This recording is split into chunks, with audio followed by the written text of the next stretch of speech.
What if being too good isn't your greatest strength, but your most dangerous trap? Carl Jung's band interview reveals the hidden darkness behind the psychology of being too good. Stay with me, because this truth could change how you see yourself forever. Carl Jung, one of the most influential psychologists of the 20th century, once spoke about a paradox few dare to admit. Being too good can actually harm your psyche and your life. This isn't about morality or ethics, it's about the deep unconscious forces that govern how we behave and how being too good can be a silent form of self-sabotage. Most people think being good, kind, selfless, always putting others first is an unquestionable virtue. Yet Jung warned that there is a dark side hidden beneath this seemingly pure facade. When you're too good, you may suppress your true feelings to avoid conflict, overextend yourself to please others, deny your own needs and desires, and lose touch with your authentic self. At first, these may seem like noble sacrifices, but Jung believed this behavior is often rooted in a deep fear, a fear of rejection, abandonment, or being seen as bad. Jung introduced the concept of the shadow, the unconscious part of ourselves that contains the traits and impulses we deny or repress because they don't fit our ideal self-image. If you are too good, you might be suppressing your shadow to maintain that image. The problem? The shadow doesn't disappear when ignored. It builds pressure beneath the surface, waiting to erupt in unexpected ways. Resentment, anger, or emotional breakdowns.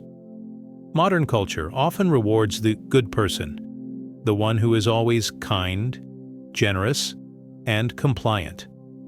From a young age, many are taught, be nice to everyone, don't cause trouble, and always put others first. While these lessons seem positive, Jung warned that they can create a false self, a mask designed to gain approval, but that hides true complexity and needs. Imagine someone who constantly cares for family and friends, never saying no, and sacrificing their own health and happiness. On the surface, they seem like a saint, but inside they may feel trapped and empty. Jung noted this pattern is common and can lead to burnout, depression, and deep feelings of resentment, even though these feelings are often denied or hidden from the person themselves. The deeper you bury your shadow behind the mask of being too good, the greater the risk of a sudden emotional explosion. Jung called this the shadow eruption, moments when repressed feelings break through in anger, outbursts, or self-destructive behavior. These eruptions often surprise both the person and those around them because they seem so out of character. Jung explained that maintaining the too good persona requires constant energy and vigilance. It often leads to feeling disconnected from your authentic self, chronic anxiety about pleasing others, and a hidden inner turmoil that never fully heals. This inner conflict can also stunt personal growth and self-understanding, keeping people trapped in patterns that don't truly serve them. The first step Jung recommended is acknowledging your shadow. This means facing parts of yourself you have been avoiding, accepting your anger as natural, recognizing selfish desires without guilt, and understanding that imperfection is human. By doing this, you can start integrating these parts rather than denying them, which leads to a more balanced and authentic life. Carl Jung's band interview wasn't about condemning goodness. It was about revealing the dangers of becoming too good and how this can disconnect us from our wholeness. In the next part, we'll explore how to recognize if you're trapped in this too good cycle and practical steps to reclaim your true self without guilt or fear. Many people don't realize they are trapped in the too good cycle until exhaustion, frustration, or a deep sense of emptiness forces them to confront it. You might always say yes when you want to say no, put others' needs far above your own, or hide your true emotions to keep the peace.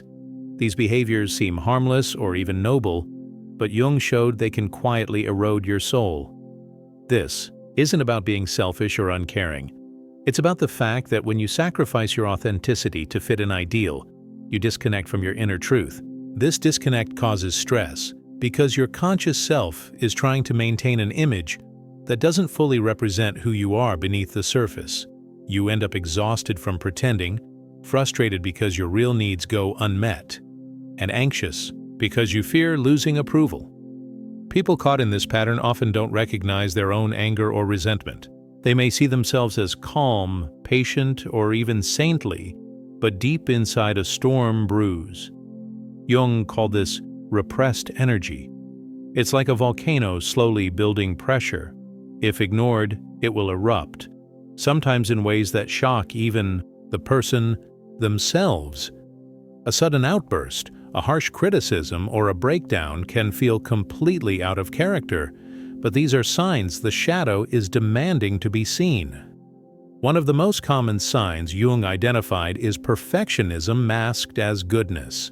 The person feels they must be flawless, always kind, always helpful, never causing conflict, to be worthy. This need for perfection can create a paralyzing fear of making mistakes or showing weakness. Over time, this fear isolates them, because authentic connection requires vulnerability, which is impossible behind a mask. It's important to understand that the shadow is not evil. It's simply the part of you that's been rejected or denied. The problem arises when you refuse to acknowledge it. Jung believed that growth comes through embracing the whole self, even the parts that feel uncomfortable or unacceptable. 2. Deny your shadow is to deny your full humanity. This leads to the question, how can you start breaking free from the trap of being too good? Jung suggested first becoming aware of the ways you hide your true feelings. Start by asking yourself honest questions. When do I say yes, even though I want to say no? What emotions do I push down or pretend I don't have? When do I put others' happiness above my own to avoid conflict or rejection? Awareness is the foundation of change. Next, practice small acts of authenticity. This could be as simple as expressing your true opinion in a safe environment, setting a boundary with a friend, or allowing yourself to feel anger without judgment. These acts help loosen the grip of the false self and build trust in your inner experience. Jung also emphasized the importance of self-compassion. Many people trapped in too good behavior are harshly self-critical. They see their shadow traits as flaws or sins, but in reality, these traits are part of being human. Compassion allows you to accept yourself fully, making it easier to integrate your shadow instead of fighting it. Therapeutic work such as journaling, dream analysis, or working with a therapist can accelerate this process. Dreams, Jung taught, are a direct communication from the unconscious, often revealing the parts of ourselves we avoid. Paying attention to recurring dream themes or symbols can offer clues about what your shadow needs to be acknowledged. Over time, integrating the shadow leads to a richer, more balanced life. You become less reactive because you understand your inner conflicts. You build deeper relationships because you show up authentically. And you experience greater freedom because you no longer live to please others, but live from a place of true self-respect. In the next part, we will explore real-life stories of people who transform their lives by facing this hidden psychology. You'll see how breaking the chains of too good opens the door to true power, creativity, and joy. The kind Jung believed was available to everyone once they dared to meet their shadow. Let me tell you about Sarah, a woman who seemed to have it all together. She was the perfect employee, the dependable friend, the loving daughter, always ready to help, never asking for anything in return. On the surface, Sarah was admired by everyone, but inside she felt invisible, exhausted, and deeply unhappy. She didn't understand why she felt so empty, despite being so good. Sarah's story is a textbook example of what Carl Jung warned about. She had built her life around pleasing others and suppressing any feelings that might upset the delicate balance she maintained. Over time, this constant self-denial created a pressure cooker inside her. She felt guilty for even tiny moments of selfishness, fearing she would lose everyone's love if she expressed her real needs. One day, after a minor disagreement with a colleague, Sarah experienced an outburst of anger she couldn't explain. It shocked her and everyone around her. This eruption was her shadow demanding recognition, years of buried frustration finally surfacing. Instead of rejecting this side of herself, Sarah decided to explore it. Through therapy and self-reflection, Sarah learned to recognize the signs of her too good persona, how she masked her true feelings behind a smile, and how she had been running away from her own needs. She slowly began setting boundaries, saying no when necessary, and allowing herself to experience emotions without guilt. This process was painful but liberating.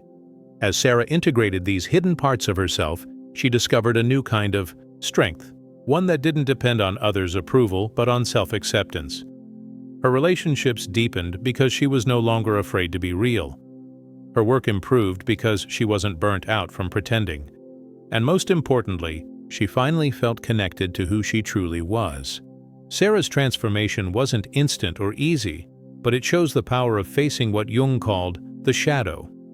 The too good psychology traps many of us, but breaking free is possible. It starts with courage, the courage to be imperfect, to say no, and to show up authentically, even if that means risking rejection. Carl Jung believed this integration is not just about personal healing, but a path to wholeness. When we embrace all parts of ourselves, light and dark, we become complete. And it is in this completeness that true creativity, joy, and resilience are born. If you recognize yourself in Sarah's story, remember this: your worth is not measured by how much you give away or how perfectly you perform. Your worth lies in your wholeness, the messy, beautiful, and complex human being you are. In the next part, we will uncover practical daily habits to begin integrating your shadow and escaping the exhausting cycle of too good. You'll learn simple yet profound ways to reclaim your power and live a life that honors your true self. Breaking free from being too good isn't about a sudden transformation. It's about small, consistent shifts in your daily life that reconnect you with your true self. Jung's insights offer powerful tools you can use starting today to bring balance and authenticity back into your life. First, practice saying no without guilt. This may feel uncomfortable at first because it challenges years of conditioning to please others at your own expense. But setting boundaries is essential for preserving your energy and self-respect. Start small. Decline a request that feels overwhelming or politely express your own needs. Notice how it feels to honor yourself in this way. Second, give yourself permission to feel your emotions fully.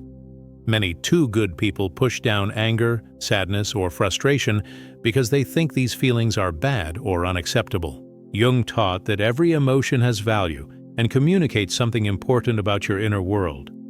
Try journaling your feelings or sharing them with a trusted person. Letting your emotions breathe reduces the pressure inside and prevents explosive outbursts later. Third, cultivate self-compassion.